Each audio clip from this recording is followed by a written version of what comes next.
Il y a des lieux où la lumière vacille, même en plein jour. Des lieux où le nom de Dieu est prononcé, mais où son esprit ne réside plus. Des églises où les chants montent, mais où le ciel reste silencieux. Parce que ce ne sont plus des sanctuaires, mais des terrains occupés. Occupés par des esprits de contrôle, de séduction, de confusion. Des esprits qui ont appris à se vêtir de sainteté pour mieux tromper les élus. La sorcellerie ne se cache plus dans les forêts sombres. Elle s'installe parfois entre les murs de ceux qui prêchent le nom, mais qui ont perdu la présence. Aujourd'hui, nous allons dévoiler les marques invisibles, les signes spirituels que beaucoup refusent de voir. Si tu as des oreilles pour entendre, écoute. Si tu as un cœur pour discerner, prie. Car ce que tu vas découvrir peut te sauver d'un feu qui ne brûle pas la chair, mais consume l'âme. 1. Le silence du ciel, malgré les cris. Il est 5h23 du matin. L'aube n'a pas encore percé. Une assemblée de 100 voix s'élève dans la pénombre, mêlée au bourdonnement des ventilateurs au plafond. Les chaises plastiques sont serrées, les fronts ruisselants de sueur et de zèle. Les fidèles crient en chœur, mains levées, transis d'attente. Le sol résonne sous les pas précipités d'un intercesseur qui tourne en rond, yeux fermés, proclamant à haute voix « Feu, feu, feu !» Un autre tombe à genoux, tremblant. Derrière lui, une femme frappe le tambourin avec une intensité presque désespérée, comme si le fracas de l'instrument allait fissurer le ciel. Et pourtant, rien ne descend. Pas un frémissement. Pas une parole dans l'esprit. Pas un souffle divin sur l'assemblée. Seulement la fatigue, le vacarme et le vide. Un vide si dense qu'il en devient palpable. Un vide qui porte une odeur, pas celle de l'encens, mais celle du renfermé, de l'humain replié sur lui-même, de la sueur spirituelle qui ne monte plus vers Dieu, mais tourne en rond dans la pièce. Le pasteur entre, lentement, costume taillé, chaussures vernies. Il ne regarde personne. Il avance comme un souverain. Il s'assoit sur un fauteuil plus haut que les autres, recouvert de velours rouge, posé sur une estrade de bois sombre. Il ne prie pas. Il observe. Sur l'autel, une bouteille d'huile d'onction trône sous les projecteurs. Une caméra motorisée le suit. Tout est prêt. L'atmosphère a été chauffée. On attend que le roi parle. Mais le roi des rois, lui, n'a pas encore été invité. On proclame que l'esprit est là. On parle de miracles, de percées, de délivrance. Mais où est l'humilité? Où est le silence sacré? Où est la parole non trafiquée? Le nom de Jésus est cité, mais comme une formule, pas comme une présence. Il y a de la musique, mais aucune onction. Il y a des larmes, mais aucune transformation. Il y a de la ferveur, mais pas de crainte. Un homme au fond de la salle ouvre les yeux. Il regarde autour de lui. Quelque chose ne va pas. Il entend les cris, il voit les mains levées, mais dans son esprit, il n'y a rien. Aucune paix, aucun feu, aucune direction. Juste le vide. Et une pensée soudaine, tranchante, s'insinue dans son cœur. Dieu n'est pas ici. Mais comment le dire? Comment l'admettre? Tout le monde semble si engagé, si convaincu.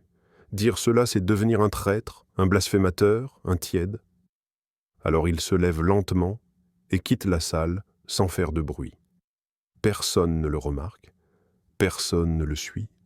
Et pourtant, il est le seul que Dieu a vu ce matin. Le reste continue. Le micro s'ouvre. Le pasteur commence à crier. Il parle de semences, d'onction exclusive, de promesses. Il impose les mains sur les têtes comme on tamponne des formulaires. Les gens tombent. Certains convulsent, d'autres crient, mais rien ne change. Car l'Esprit de Dieu ne répond pas à la chair en furie. Il descend là où il est désiré, là où il est craint. Là où le cœur est brisé et non l'ego exaucé. Et voici le détail que peut voir, sur l'autel, à côté de la Bible ouverte, un iPad. Dans l'iPad, la prédication du jour, téléchargée depuis un site de sermon. Rien d'inspiré, tout préparé, tout copié. La parole n'est plus reçue dans la chambre secrète, elle est téléchargée dans le bureau pastoral. Dans les coulisses, 2 assistants s'échangent des regards. L'un chuchote à l'autre. « Tu sens qu'il y a quelque chose de lourd ici ?» Comme si l'air était sale. L'autre hoche la tête. Il a déjà remarqué. Mais il se tait, car celui qui ose parler dérange l'ordre. Et ici, l'ordre, ce n'est pas celui de l'esprit, c'est celui du système. La réunion s'achève. Les gens rentrent chez eux, fatigués, agités. Certains se disent « On a eu une visitation aujourd'hui ». Mais dans le ciel, aucune trace. Aucune offrande n'est montée. Aucun parfum agréable n'a percé la couche d'égoïsme et de spectacle. Seul un silence. Un long silence. Celui d'un Dieu qu'on a remplacé par une mise en scène. 2, il l'appelait Père. Mais ce n'était plus Dieu qu'ils servaient. Ils entraient à reculons. Certains baissaient les yeux, d'autres tenaient leur offrande comme une rançon dans les mains. Il ne fallait pas arriver en retard, il ne fallait pas parler sans permission, il ne fallait pas quitter l'assemblée sans autorisation, car ici, le berger n'était pas un serviteur, c'était un trône. Et les brebis, des sujets. Un matin, une sœur voulut visiter une autre église pour soutenir sa cousine malade. Elle en parla innocemment au pasteur, pensant qu'il bénirait son intention. Mais son regard changea. Il se pencha sur elle comme un homme qui vient de flairer une trahison. « Si tu quittes enfin cette maison, même pour une journée, ne t'étonne pas si le malheur entre dans la tienne. » Ces mots tombèrent comme une hache sur l'autel. Elle n'osa plus parler. Elle resta. Son cœur, lui, s'éteignit doucement. Ce n'est plus la voix du bon berger. C'est la voix d'un maître d'autel céleste frustré qu'on est réservé ailleurs. Ainsi parle l'Éternel. Vous avez mis la crainte de l'homme au-dessus de ma crainte. Vous avez courbé l'échine devant des voies qui ne sont pas la mienne. Vous avez échangé la liberté de l'esprit contre les chaînes du contrôle religieux. Il l'appelait Père spirituel. Mais leur prière allait vers lui, pas vers Dieu. Il disait « Papa a prié pour moi. Jamais Jésus m'a visité. » Il disait « Papa a prophétisé. Jamais le Saint-Esprit m'a parlé. » Un jour, un frère voulut organiser une veillée de prière chez lui. Une rencontre simple. Pas de micro, pas de spectacle. Juste des intercesseurs, une guitare et la parole. Il demanda la permission au leader. « As-tu reçu l'onction pour faire ça ? Tu n'es pas autorisé à diriger en dehors de cette maison. Tu n'as pas encore été aligné. Tu risques d'attirer des esprits étranges. » Alors il éteignit son zèle. Et la maison resta silencieuse. Et l'appel resta enterré. Voilà ce que fait l'esprit de contrôle. Il enrobe ses chaînes dans des versets. Il cache sa domination dans des sourires d'autorité. Il parle d'ordre, mais refuse la liberté que donne l'esprit. Il veut des brebis dociles, pas des guerriers debout. Tu ne peux pas partir, car ton miracle est ici. Si tu m'abandonnes, la malédiction te poursuivra. Je suis ton canal vers Dieu. Mais la croix a été dressée pour que le voile soit déchiré, et voici qu'on le recoue en secret, point par point, avec du charisme et des menaces déguisées en couverture spirituelle. À la porte de cette église, il y a un encensoir invisible. On y brûle des loyautés humaines. On y offre des sacrifices émotionnels. On y place des photos des membres qui sont partis avec ces mots « Ils ont été frappés parce qu'ils m'ont quitté ». Dans la salle, une vieille femme prie en silence. Elle n'a plus la force de crier comme les autres, mais dans son cœur, elle sait, elle sent. Quelque chose est faux, quelque chose est lourd. La voix du pasteur lui semble lointaine, métallique, comme si quelqu'un d'autre parlait à travers lui. Et parfois c'est vrai, car là où l'autorité se déconnecte de l'humilité, un trône est laissé vide, et les esprits le convoitent. Ils entrent par la voix qui veut être adorée. Ils s'installent sur la chaise réservée à Dieu seul, et ils parlent. et les hommes les écoutent. Tu n'as pas le droit de partir sans ma bénédiction. Mais qui t'a nommé gardien de la liberté de mes pas? Le sang de Christ m'a libéré, et tu veux me rattacher par la peur? Le contrôle spirituel n'a pas besoin de chaînes visibles. Il utilise l'honneur pour exiger la servitude. Il utilise l'autorité pour produire la dépendance. Il interdit, il menace, il déclare, il prophétise des malédictions, et tout cela, sans jamais consulter le ciel. Un jour, un ange passe, mais personne ne le voit, trop occupé à attendre la parole du prophète en chef, et l'ange s'en va, car ici, l'esprit est bloqué. Ils appellent de cela protocole. Mais c'est une prison. Et ceux qui y sont enfermés ont perdu la clé de leur propre appel. Il y a des églises où les gens ne prient plus pour eux-mêmes. Ils attendent qu'on prie sur eux. Ils n'osent plus rêver sans validation. Ils ne bougent plus sans confirmation du Père. Mais dans le ciel, le Père attend. Il attend que ses enfants lèvent les yeux, non vers l'estrade, mais vers la croix. 3. La voix qui ne vient pas du ciel. Ils avaient une voix, mais ce n'était pas celle du berger. Ils portaient des tuniques blanches, ornaient leurs poignets de bracelets étranges, et brandissaient de la Bible comme une incantation. Mais leurs yeux n'étaient limite pas clairs. Ils brillaient d'un éclat trop humain, trop sûr, trop séduisant. Ils ne prophétisaient pas, ils lisaient dans les blessures ouvertes. Ils ne parlaient beau pas au nom du Très-Haut. Ils sondaient les regards, captaient les détails, et recrachaient des vérités recyclées, juste assez précises pour paraître divines. Une femme est venue à eux, le cœur brisé. Son fils était malade, très malade. Elle ne voulait pas un miracle de spectacle, juste une visite du Dieu vivant. Mais le prophète l'a regardé, puis a souri. Il a murmuré quelque chose à son assistant, et il a dit « Dieu me dit que ton enfant est lié par un esprit de mort. Mais si tu sèmes une offrande de 400, il va l'annuler. » La femme a tremblé. Elle n'avait que 150. Alors il l'a bénie à moitié. Et le miracle ne s'est jamais produit. Ainsi parle le Seigneur. Ils prophétisent des visions sorties de leur propre cœur et non de ma bouche. Jérémie 23:16. Ils vendent des révélations comme des marchands de secrets. Ils parlent de connexion prophétique comme d'un abonnement. Ils vous regardent fixement, puis vous livrent des mots comme des balles douces. Je vois, un changement, un combat, une femme, une porte. Et les gens tombent en larmes, parce qu'ils y croient, parce qu'ils veulent croire. Mais le vrai prophète ne cherche pas à plaire, il ne cherche pas à séduire. Il parle et la pièce tremble, il parle et la chair se tait. Le vrai prophète n'a pas besoin d'être présenté. C'est l'onction qui entre la première dans la pièce. Mais ceux-ci non. Ils font leur propre publicité. Ils impriment leur visage sur les affiches. Ils écrivent leur nom en lettres capitales. Et parfois, en arrière-plan, on peut voir une flamme. Pas celle de l'esprit, mais celle du feu étrange. Celui de Nadab et Abihu, les fils d'Aaron, qui sont morts pour avoir offert à l'Éternel un feu qu'ils n'avaient pas demandé. Le feu du faux prophète est plus chaud, mais il ne purifie pas.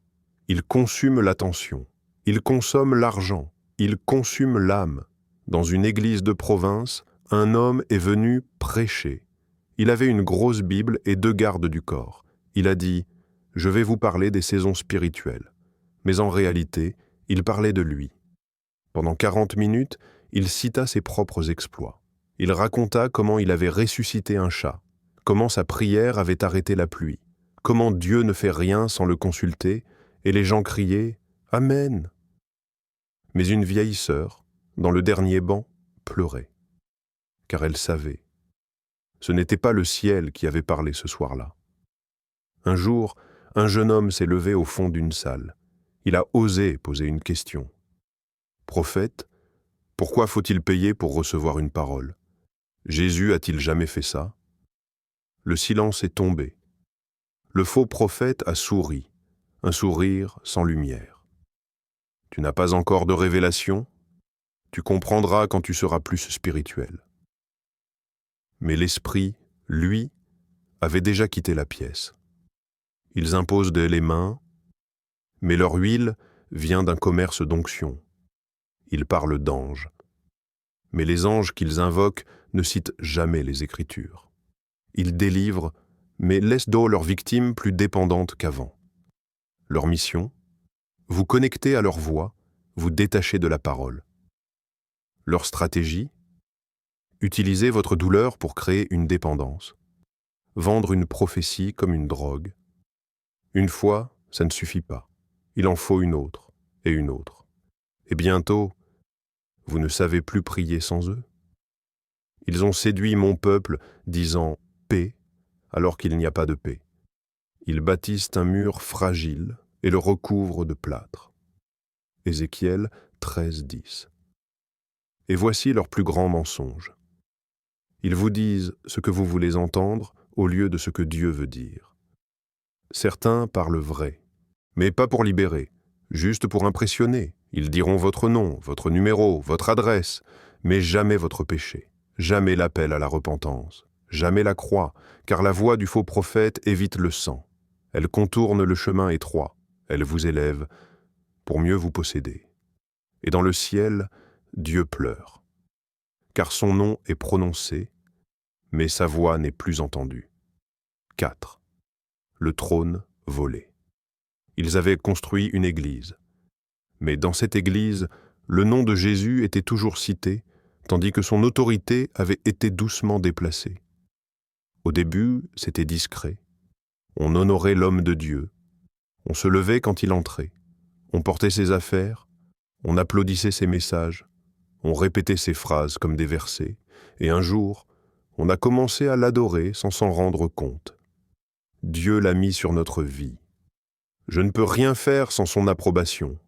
Si ce n'est pas lui qui prie, je ne peux pas être guéri. Puis vint l'étape suivante. On plaça son portrait sur le mur, plus grand que la croix. La Bible reposait sur la table, mais ses livres étaient au vendu à l'entrée, avec dédicace obligatoire. Son nom était scandé pendant les temps de louange. Son anniversaire devenu fête nationale de l'Église, ses enfants appelés prince spirituel, sa chaise dorée, intouchable, sacrée. Et dans le sanctuaire, quelque chose a changé. Un frisson, à peine perceptible. Un déplacement dans l'atmosphère. Un ange, chargé de gloire, s'est arrêté sur le seuil. Il a regardé l'estrade. Il a vu le trône. Et il a tourné le dos. « Je suis un Dieu jaloux, dit l'Éternel, et je ne partage pas ma gloire avec un autre. » Dans le secret, le pasteur priait encore. Mais ses prières ne montaient plus. Elles rebondissaient sur les murs comme des gouttes d'eau sur une pierre brûlante. Car son cœur, sans bruit, avait glissé. Il ne voulait plus conduire les âmes à Dieu, mais les garder près de lui. L'idolâtrie n'est pas toujours un veau d'or. Parfois, c'est une chaise trop haute, un nom trop répété, un homme trop consulté. Et parfois, c'est un objet, un tissu, soi-disant oint, qu'on accroche sur son lit pour protéger les rêves. Un bracelet donné par le prophète qu'on garde pendant la prière, comme si le Saint-Esprit y résidait. Une photo qu'on regarde en priant, en espérant un transfert de puissance. Mais Dieu ne réside pas dans les choses mortes, ni dans les images, ni dans les habits, ni dans l'huile que l'on vend en boutique. Vous avez fait de mon nom un talisman. Vous avez transformé la foi en formule et l'onction en commerce. Et vous avez oublié la croix, l'autel, le sang, la présence. Un jour, une femme est venue témoigner. Depuis que j'ai mis la photo du prophète sous mon oreiller, je dors en paix. La salle a crié « Amen ». Mais dans le ciel, le silence. Car ce n'était pas la paix de Dieu, c'était un apaisement charnel, né de la dépendance à un homme. L'idolâtrie est douce, souriante, séduisante. Elle ne dit pas « remplace Dieu », elle dit « ajoute juste ceci à ta foi ». Un peu de symbole, un peu de protection visuelle, un peu de référence humaine, et doucement, le regard quitte Jésus et se pose sur ce qui peut se toucher, se voir, s'acheter. Dans une église de banlieue, une assemblée chantée, ton nom est puissant, prophète Jean. Pas une erreur, pas une métaphore, une idolâtrie officielle, institutionnalisée. Un jeune homme se leva, il s'approche de l'estrade, il regarda l'autel, puis il cria « Où est l'autel de Christ? Où est le trône de Dieu? Pourquoi avez-vous mis un homme à sa place ?» On l'expulsa immédiatement. Mais il avait vu juste. Car l'autel ne peut porter deux noms. Si le nom de Jésus n'est plus le plus élevé, alors ce n'est plus une église, c'est un temple à un roi terrestre.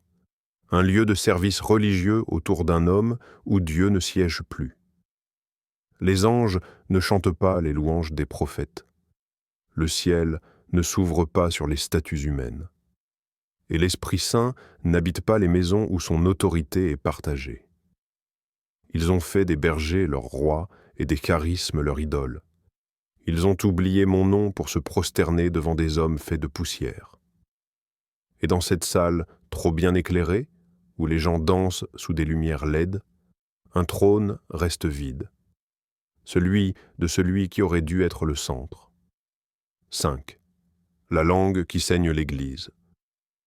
Tout avait commencé par une conversation dans un couloir, rien de méchant, juste une remarque, une simple phrase chuchotée à l'oreille. Tu as remarqué comme la sœur Lydia prie trop fort? On dirait qu'elle veut se faire remarquer. Le dimanche suivant, 3 autres femmes avaient changé de place. Elles ne s'étaient pas concertées. C'est le murmure qui avait fait son œuvre. Invisible, silencieux, mais tranchant comme un fil de rasoir. Dans cette église, les divisions ne portaient pas de pancartes. Elles avaient des regards évités, des rires amers, des prières mécaniques. Et un parfum discret de trahison spirituelle. Là où la louange montait autrefois comme une rivière, il n'y avait plus qu'un filet d'eau sale, souillé par les conversations de l'arrière-salle. Dans les couloirs du bâtiment sacré, les bancs gardaient les secrets des commérages. Les murs résonnaient encore de mots murmurés à voix basse. « Tu as entendu ce qu'il a dit ? Je pense qu'elle veut séduire le pasteur. Franchement, ce frère-là, il se croit plus spirituel que les autres. » Mais ce n'étaient pas que des mots, c'étaient des incantations, des paroles empoisonnées, des flèches invisibles qui touchaient les âmes, même absentes. La vie et la mort sont au pouvoir de la langue. Et dans cette église, la langue ne donnait plus la vie. Une nuit, un veilleur spirituel fit un rêve. Il vit l'église comme un grand corps étendu, fait de chair vivante, lumineuse, respirante. Mais sur ce corps, des dizaines de bouches, ouvertes, greffées, murmuraient dans toutes les directions. Elles parlaient sans cesse, en continu, et à chaque mot, le corps saignait. Au réveil, il comprit. L'Église ne saigne pas toujours de l'extérieur. Parfois, ce sont les mots à l'intérieur qui percent la peau. Dans la salle principale, les membres chantaient « unis dans l'amour ». Mais le Saint-Esprit n'entendait pas cette phrase. Lui, il entendait « divisé dans le silence ». Le pasteur, lui, prêchait sur la paix. Mais son épouse ne parlait plus à la diaconesse. Et les musiciens refusaient de s'accorder. Le pianiste priait avant de jouer, mais dans son cœur, il méprisait le batteur. C'est dans cette atmosphère que le diable s'assied. Il ne frappe pas à la porte. Il s'installe là où les frères s'attaquent, là où les sœurs se jalousent, là où la confession devient potin, là où la correction devient humiliation, là où la confiance devient une arme. Un royaume divisé contre lui-même ne peut subsister. Et pendant ce temps, les nouveaux venus observaient. Ils ne savaient pas encore prier, mais ils savaient ressentir. Et ce qu'ils ressentaient, ce n'était pas la paix, c'était la tension. C'était la peur de parler, c'était la crainte d'être la prochaine cible. Une église blessée devient un hôpital sans médecin, les gens y viennent pour guérir, mais repartent plus mal qu'en entrant. Et tout ça à cause des langues, des langues qu'on a laissé parler, des langues qu'on n'a pas confrontées, des langues qui ont pris l'autel à la place de la parole. Si quelqu'un pense être religieux sans tenir sa langue en bride, sa religion est vaine. Jacques 1,26. Dans le monde spirituel, les commérages sont comme des chandelles noires. Elles s'allument dans l'ombre et appellent les ténèbres. Chaque fois que tu diffames ton frère, un esprit s'invite dans le sanctuaire. Chaque fois que tu trahis une confidence, tu ouvres une brèche dans la muraille. Un ange entra dans cette église un soir. Il portait une coupe vide. Il avait été envoyé pour recueillir l'encens des prières. Mais il ne trouva que des cendres froides, des mots sans feu, des cris sans réconciliation. Alors il repartit, et son regard était triste. Une femme s'est effondrée dans la prière. Elle criait à Dieu, les mains levées, mais dans sa poche, elle gardait encore le message vocal où elle racontait à 3 amis ce que sa sœur en Christ lui avait confié en larmes. Un frère apporta une prophétie, mais Dieu n'y était pas, car il portait dans sa bouche les restes d'une critique faite dans le parking. Il faut un cœur pur pour qu'une parole ait du poids. Il faut une langue lavée dans le sang de l'agneau pour qu'un chant touche le ciel. Mais dans cette église, les langues n'étaient plus des instruments. Elles étaient devenues des lames. Et Dieu regardait. Et le silence se faisait de plus en plus épais. 6. Quand l'huile cesse de couler, ils étaient tonnés avec une lumière dans les mains, un chant dans la gorge, une vision dans les yeux, une parole dans le ventre. Mais dans cette maison, on leur a appris à se taire. C'était une jeune fille. Elle avait à peine 19 ans. Lorsqu'elle priait, quelque chose descendait. Pas du spectacle, pas de cris, juste une atmosphère que même les murs sentaient. Mais un jour, un ancien l'appela dans un coin. « Tu pries trop profond. Les gens ne comprennent pas. Reste simple. » Et la semaine suivante, elle ne pria plus. Dans cette église, on ne combat pas les dons par les démons. On les combat avec des sourires forcés, des silences pesants, des exclusions douces, des phrases pleines d'ombre. Ce n'est pas encore ton temps. Tu as besoin d'alignement. Tu risques de te glorifier. Mais ce n'est pas l'humilité qu'ils cherchent à t'enseigner, c'est le silence. Le silence des brasiers qu'on veut éteindre. Le silence des veilleurs qu'on veut endormir. Le silence des voix qui dérangent l'ordre établi. Là où il n'y a pas de liberté, les dons se meurent dans l'ombre. Un frère avait reçu le don de vision. Chaque nuit, Dieu lui montrait des choses sur la ville, sur les membres, sur les pièges du diable. Mais il n'était pas encore officiellement reconnu. Alors, on l'écoutait poliment. Puis on riait doucement. Puis, on ne l'invita plus. Il resta. Mais son regard changea. Le feu dans ses yeux s'était déplacé vers un recoin intérieur. Désormais, il priait seul. Et le ciel ne visitait plus la salle que dans ses rêves. La jalousie a des gants blancs. Elle n'attaque pas, elle exclut. Elle ne dit pas « je te déteste ». Elle dit « tu ne rentres pas dans le programme ». L'Esprit du Seigneur est sur moi car il m'a oint. Mais dans cette maison, on n'attend pas l'onction. On attend l'approbation humaine. Il y avait un jeune homme. Il chantait. Mais ce n'était pas un chant appris. C'était un torrent, un cri doux, un son qui ouvrait le cœur. Mais le jour où les regards se sont tournés vers lui, le leader de louange est devenu froid. Ne change pas les accords, reste dans la ligne. Alors il est resté. Mais sa voix a changé. Elle chantait encore, mais plus personne ne pleurait. Quand l'esprit commence à agir à travers quelqu'un, le monde invisible le reconnaît. Mais l'orgueil des hommes le combat. Ils diront « tu veux prendre la lumière ». Mais en vérité, c'est eux qui ont peur qu'elle ne les éclaire plus. N'éteignez pas l'esprit, ne méprisez pas les prophéties. 1 Thessaloniciens 5,19. Mais ici, les dons sont surveillés, évalués, pesés, comparés. Et s'ils brillent trop, on les enferme. Un jour, un prophète en herbe osa parler. Une révélation nette, pure, sur l'état du cœur d'un leader. Le silence tomba. puis le sourire, puis la sanction. Ce jeune homme doit être formé, il parle sans sagesse. Et personne ne vit qu'il avait dit vrai. Quand les dons sont réduits au silence, le ciel se referme. Les veilleurs quittent les tours. Les rêveurs cessent de rêver. Les intercesseurs se fatiguent, et les maladies restent, car Dieu agit par des vases.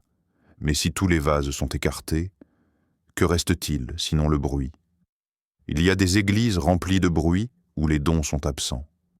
Pas parce que Dieu a cessé de parler, mais parce qu'on a cessé d'écouter tous ceux qu'il avait choisis.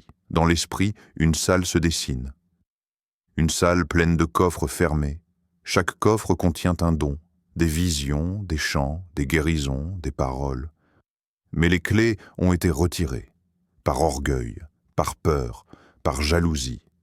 Et l'esprit se tient à la porte, il frappe, mais personne n'ouvre. 7, quand l'autel ne fume plus, il était 10h01 du matin. Les écrans s'allumèrent, les lumières dansèrent, et l'église, peu à peu, se remplit comme un théâtre à guichet fermé. Le culte allait commencer, mais le ciel, lui, ne s'y rendrait pas. Sur l'estrade, tout était prêt. L'équipe de louanges portait les mêmes chemises. La sono avait été réglée la veille. Le programme avait été chronométré, 10h05, louange. 10h28, annonce. 10h32, chorégraphie. 10h50, message. 11h45, offrande. Rien n'avait été laissé au hasard, sauf la présence. Car dans cette maison, la vérité avait été rangée dans une armoire. On l'ouvrait de temps en temps pour en lire un verset qui faisait bien dans la prédication. Mais on ne la laissait plus parler. Elle dérangeait trop. Elle coupait. Elle appelait à genoux. Et ici, personne ne voulait se courber. Ils ont bâti des temples pour moi, dit le Seigneur. Mais ils n'y ont pas gardé mon nom. Le message du jour était projeté sur les murs. 7 clés pour débloquer ta destinée. Pas une mention de la croix. Pas un mot sur le péché. Pas une larme d'humiliation. Juste des techniques, des lois spirituelles, des déclarations creuses qu'on répétait en chœur comme un sortilège. Je suis la tête et non la queue. Je prends possession de mes bénédictions. Je décrète et je déclare. Mais personne ne disait « Seigneur, sonde mon cœur ». Brise-moi, purifie-moi. Il voulait le Dieu qui élève, pas celui qui renverse. Sur l'autel, il n'y avait plus de feu. Mais on avait placé des LED rouges pour faire croire qu'il brûlait encore. Il chantait « Viens, Saint-Esprit ». Mais tout était déjà prévu sans lui. Aucune place pour l'imprévu. Aucune oreille pour écouter. Aucune intercession véritable. Car le silence avait été banni. Il fallait remplir de sons, de mouvements, de déclarations. Un intercesseur s'était levé, une fois, au milieu du programme. Il avait pleuré. Il avait crié à Dieu, à genoux, au milieu de la louange. Mais on l'avait escorté doucement hors de la salle. Tu perturbes l'ordre du culte. Dans cette maison, l'esprit de vérité n'était plus un hôte. Il était devenu un intrus. Et alors qu'il parlait de percer, les âmes s'asséchaient, et alors qu'il prophétisait sur l'année à venir, les mariages s'effondraient. Et alors qu'ils acclamaient une onction imaginaire, les enfants s'éloignaient de la foi. Car là où la vérité est absente, la parole ne transperce plus. Elle chatouille, elle flatte, elle informe, mais ne transforme pas. Leurs sermons sont des sources sans eau, et leurs autels des miroirs sans reflet. Dans une vision, un veilleur vit une assemblée en feu. Les gens dansaient, chantaient, criaient, mais autour d'eux, il n'y avait que du sable, pas de fondation, pas de rocher, juste du sable. Et lorsqu'un vent se leva, tout fut balayé. Les micros, les écrans, les programmes. Seul resta un petit groupe, à genoux, les mains levées, muets, mais pleins de feu. Dans certaines églises, la vérité était devenue une option. On prêche le succès. On vend des ateliers de croissance. On annonce des miracles comme des produits. Mais la croix, elle, on la cache dans l'arrière-cour du discours. Un jour, un vieil homme s'est levé. Il portait une Bible froissée, usée. Il a marché lentement jusqu'à la chaire. Il a dit une seule phrase. « Quand avez-vous parlé de l'enfer pour la dernière fois ?» La salle s'est figée. Les regards se sont détournés. On a changé de sujet. Mais dans le monde spirituel, un ange a noté cette question. Et il l'a portée devant le trône. L'absence de vérité est plus qu'un oubli. C'est un refus. C'est une alliance avec le confort. C'est une trahison de la parole vivante. Et pourtant, ils continuent. Ils remplissent les salles. Ils multiplient, dit-il, les campagnes. Ils filment les miracles. Ils applaudissent les chiffres. Mais Dieu ne regarde plus, il ne descend plus, il n'habite plus ce temple. J'ai marché parmi les candélabres, dit le Seigneur. J'ai visité mon sanctuaire. Mais j'y ai trouvé des trônes humains, des feux étrangers, des langues de serpents, des idoles bien habillées, des prophètes qui ne m'ont jamais connu, des dons enterrés et des chants sans vérité. J'ai tendu la main, mais on m'a ignoré. J'ai frappé à la porte, mais on m'a remplacé. J'ai parlé, mais la sono était trop forte. L'Église n'a pas été vaincue par le monde. Elle y a été vidée de l'intérieur. Une pièce peut encore porter le nom « salle de prière », alors qu'aucun genou n'y a touché le sol depuis des semaines. Un autel peut encore briller d'or, alors qu'il ne porte plus aucun sacrifice vivant. Une voix peut encore citer l'Écriture, alors que le cœur cite des ambitions. Et toi qui as vu, entendu, discerné, que feras-tu ? Car celui qui a des yeux comme des flammes te regarde, celui qui tient les étoiles dans sa main t'appelle. Il ne cherche pas une foule, il cherche un cœur. Il ne cherche pas une église pleine, il cherche une église pure. Il ne cherche pas des spectacles, il cherche son trône rétabli. Ce message n'est pas une critique, c'est une alarme. Ce n'est pas une plainte, c'est une trompette. Ce n'est pas un jugement, c'est un appel. Reviens, rétablis, déracine, pleure, purifie l'autel. Que ma maison redevienne un lieu où je peux demeurer et non un endroit que je dois fuir.